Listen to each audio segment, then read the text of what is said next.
Hi guys, I'm here with today's Bible reading. Not feeling very good today. Seems like my headache's getting worse every day instead of getting better, and now it's in my neck. Clear up the back of my head. That's what this thingy is. It's my,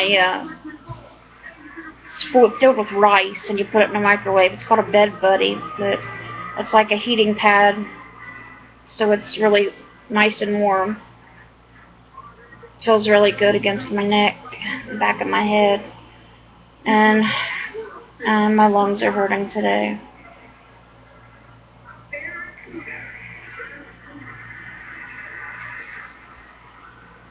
But I wanted to get the Bible video done for you guys. Let me mute the TV real quick.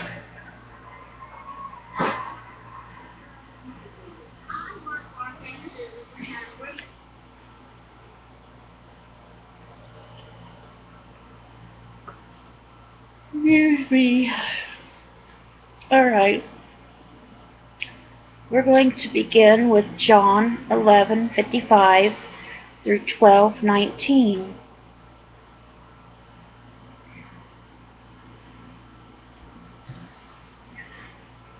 When it was almost time for the Jewish Passover, many went up from the country to Jerusalem for their ceremonial cleansing before the Passover. They kept looking for Jesus as they stood in the temple courts. They asked one another, "What do you think? Isn't he coming to the festival at all?" But the chief priests and the Pharisees had given orders that anyone who found out where Jesus was should report it so that they might arrest him. 6 days before the Passover, Jesus came to Bethany where Lazarus lived, whom Jesus had raised from the dead. Here a dinner was given in Jesus' honor. Martha served while Lazarus was among those reclining at the table with him. Then Mary took about a pint of pure nard, an expensive perfume. She poured it on Jesus' feet and wiped his feet with her hair, and the house was filled with the fragrance of the perfume. But one of his disciples, Judas Iscariot, who was later to betray him, objected. "Why wasn't this perfume sold and the money given to the poor? It was worth a year's wages." He did not say this because he cared about the poor, but because he was a thief. As keeper of the money bag, he used to help himself to what was put in it. "Leave her alone," Jesus replied. "It was intended that she should save this perfume for the day of my burial. You will always have the poor among you, but you will not always have me." Meanwhile, a large crowd of Jews found out that Jesus was there and came, not only because of him, but also to see Lazarus, whom he had raised from the dead. So the chief priests made plans to kill Lazarus as well, for on account of him many of the Jews were going over to Jesus and believing in him. The next day, the great crowd that had come for the festival heard that Jesus was on his way to Jerusalem. They took palm branches and went out to meet him, shouting, "Hosanna! Blessed is he who comes in the name of the Lord. Blessed is the King of Israel." Jesus found a young donkey and sat on it, as it is written, "Do not be afraid, daughter Zion. See, your king is coming, seated on a donkey's colt." At first, his disciples did not understand all this. Only after Jesus was glorified did they realize that these things had been written about him and that these things had been done to him. Now the crowd that was with him when he called Lazarus from the tomb and raised him from the dead continued to spread the word. Many people, because they had heard that he had performed this sign, went out to meet him. So the Pharisees said to one another, "See, this is getting us nowhere. Look how the whole world has gone after him." And that was John 11:55 through 12:19. Now we're going to read Psalm 118, 1 through 18. Give thanks to the Lord, for he is good.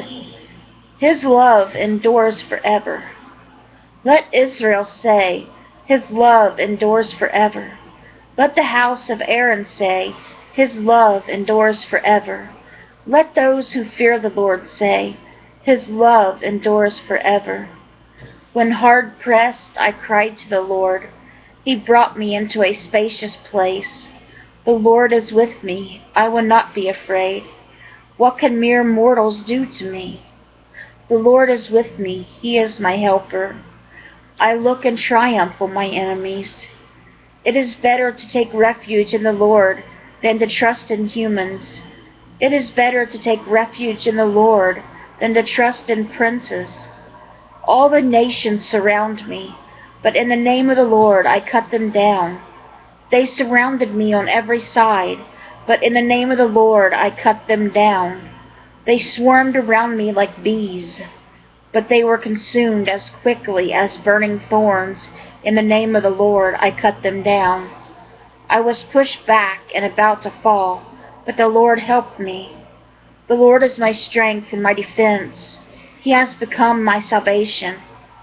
Shouts of joy and victory resound in the tents of the righteous.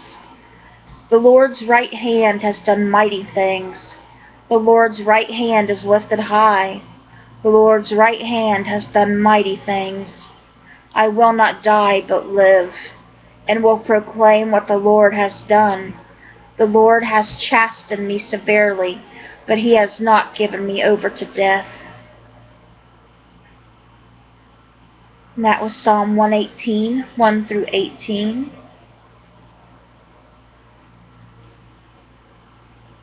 Lastly for today, Proverbs 15, 24 through 26.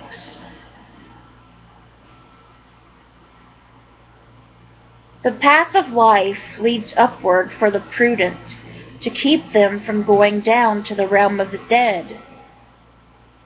The Lord tears down the house of the proud, but he sets the widow's boundary stones in a place. The Lord detests the thoughts of the wicked, but gracious words are pure in his sight. That was Proverbs 15, 24 through 26. That was today's Bible reading. I hope it touched your guys' hearts. And I hope you know how much your brother Jesus and your Father in heaven love you, because they love you more than anybody possibly could. And I hope you know that. I love you guys. Let's bring those souls to Jesus. And God willing, I'll see you all tomorrow. Bye, guys.